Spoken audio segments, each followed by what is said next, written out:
दोस्तों चवंदा आहिनि त चालाकी सिर्फ़ इंसान में आहे पर जानवर बि घटि न आहिनि। इंसान जा ट्रेन थियल कुझु अहिड़ा बि जानवर आहिनि जिन खे ॾिसी करे आम इंसान जो अकुल दंग रहिजी वञे थो। अॼु मां तव्हांखे 5 अहिड़नि जानवरनि जे बारे में ॿुधाइण वारो आहियां जेके इंसान जा ट्रेन थियल आहिनि। जंहिंमां 5 नंबर ते आहे एबेरोसस रेट।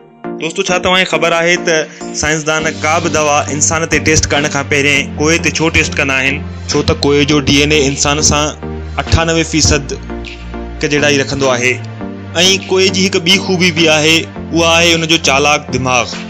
हिन औरत पंहिंजे पालतू चूहे खे कुझु अहिड़े तरह सां ट्रेन कयो आहे जंहिंखे ॾिसी इंसान दंग थी वञे। हे कूओ हुनजे सॾु करण ते हुन ॾे हलियो वेंदो आहे, हुनखे पर्स मां पैसा कढी ॾींदो आहे, रांदि लाइ ठहियल नंढी वॾी दीवारुनि खे बि क्रॉस करे सघे थो, शयूं यादि करे ॿिए दफ़े वॾी होशियारीअ सां मुख़्तलिफ़ मुश्किलनि मां निकिरी वेंदो आहे। डोर खे छिके हुन लाइ ठहियल स्पेशल गाॾीअ ते हू अॻिते हलियो वेंदो आहे। इहा ई वजह आहे जो असां हिन कोए खे हिन प्रोग्राम में शामिल कयो आहे। चौथे नंबर ते आहे ऑक्टोपस। छा तव्हां हॉलीवुड में ठहियल एस्केप प्लान मूवी ॾिठी आहे? हिन फिल्म में ॾेखारियल आहे त हिन फिल्म जो जेको हीरो आहे उहो कंहिं बि जेल मां पंहिंजी होशियारीअ सां वॾी आसानी सां निकिरी वेंदो आहे। पर दोस्तों छा तव्हांखे ख़बर आहे त ऑक्टोपस सामूंडी जानवर बि ईअं ई भॼी वञण में माहिर हूंदो आहे। ऑक्टोपस घणियूं ॻाल्हियूं देर ताईं यादि रखंदो आहे, इन करे उन ॻाल्हियुनि जो ऐं पंहिंजे लचकदार जिस्म जो इस्तेमालु कंदे हू नंढड़नि सोराखनि मां बि निकिरी वेंदो आहे। अगरि हुनखे बरनी में बंदि कयो वञे त उनजो ढकणो खोले हो निकिरी वेंदो।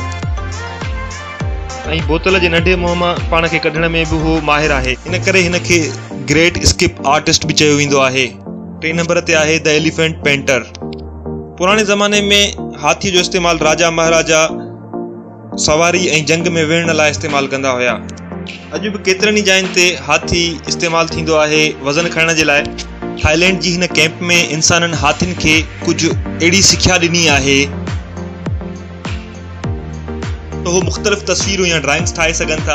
पंहिंजे ई ख़ानदान जे हाथीअ जी तस्वीर ठाहींदे जॾहिं माण्हू उन्हनि खे ॾिसंदा आहिनि त उनजो वात पटिजी वेंदो आहे। इहे हाथी गुलनि जो ऐं वणनि जूं तस्वीरूं अहिड़ी ख़ूबीअ सां ठाहींदा आहिनि जो अगरि कंहिं माण्हूअ खे ॿुधाइजे त हीअ तस्वीर हाथीअ ठाही आहे त उहो कॾहिं बि उन ते यकीन न कंदा, एसी ताणी जो पंहिंजी अखियुनि सां उनखे ठाहींदे न ॾिसंदा। 2 नंबर ते आहे नोलू या नोरीअड़ो।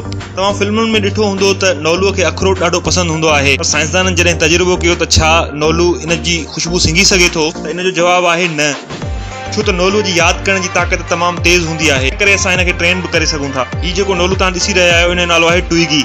अहिड़ो नोलू आहे जेको पाणी में लांच हलाए सघे थो। नोलू पाणी में मुख़्तलिफ़ करतब पिणु ॾेखारींदो आहे, इन करे हज़ारे माण्हू हिन खे ॾिसण पिणु ईंदा आहिनि। हुनखे अहिड़े तरीक़े सां ट्रेन कयो वियो आहे त हू मुख़्तलिफ़ कम करे, इन करे हिन जा हज़ारे दीवाना आहिनि।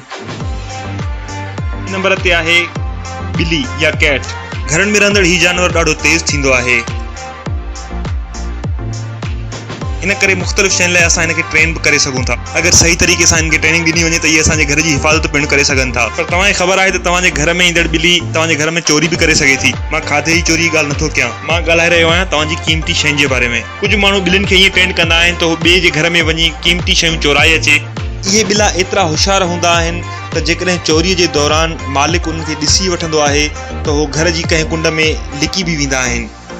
अॼु खां पोइ जेकॾहिं को अणॼाण ॿिलो तव्हांजे घर में अची रहियो आहे त तव्हांखे होशियारी वठणु खपे। इन्हनि जानवरनि मां तव्हांखे कहिड़ो जानवर सभ खां वधीक तेज़ लॻो, इहो कमेंट में मूंखे ज़रूरु ॿुधाइजो।